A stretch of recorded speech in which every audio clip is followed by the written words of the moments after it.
Всім привіт! Сьогодні ми продовжимо з вами говорити про організм людини, а саме про її ще одну систему – кровоносну. Але давайте спочатку згадаємо, де в організмі людини розміщене серце. А яку воно виконує роботу? Ви вже знаєте, що в організмі людини дуже важлива є кров. Вона приносить до всіх органів тіла поживні речовини і кисень, а в той же час забирає від них вуглекислий газ і всі шкідливі речовини. Також кров бореться з хвороботворними бактеріями, які можуть виникати в нашому організмі. Вся кров, яка є в нашому організмі, вона рухається по кровоносних судинах, які нагадують маленькі трубочки.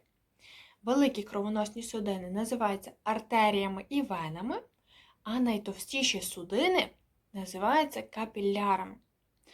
Капіляри пронизують усе наше тіло, усі органи тіла. Як ви думаєте, що допомагає крові рухатись по нашому організмові?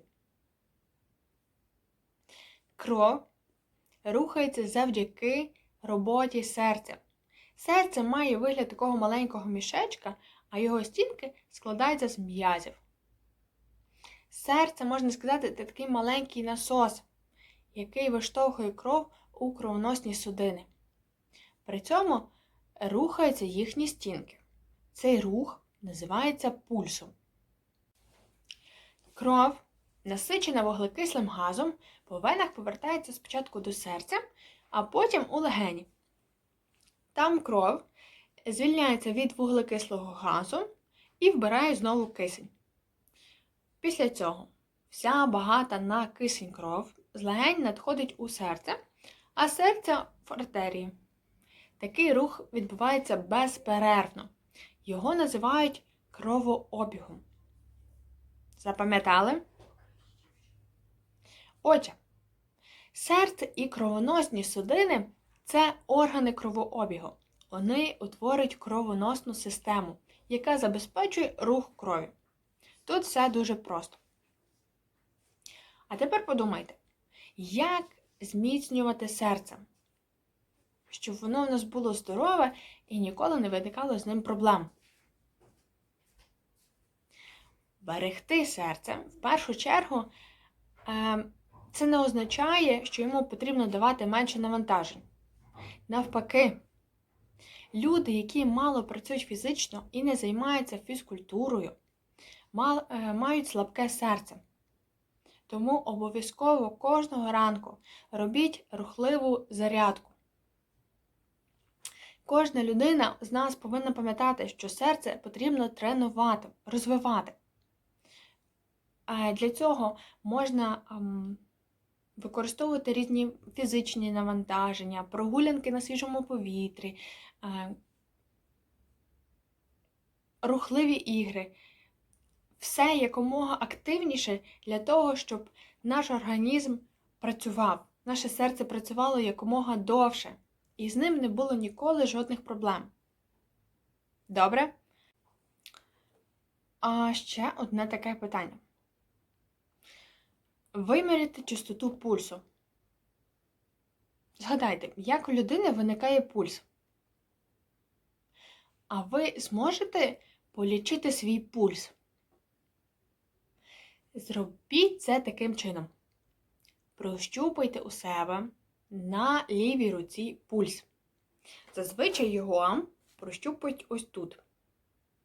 Це приблизно ви ставите ось так 2 пальчика. І ось тут він з'являється. Але потрібно бути дуже тихенько, щоб його відчути. Потрібно трішки натиснути. І його можна відчути. Якщо ж раптом ви не зможете його відчути, то також пульс можна відчути ось тут.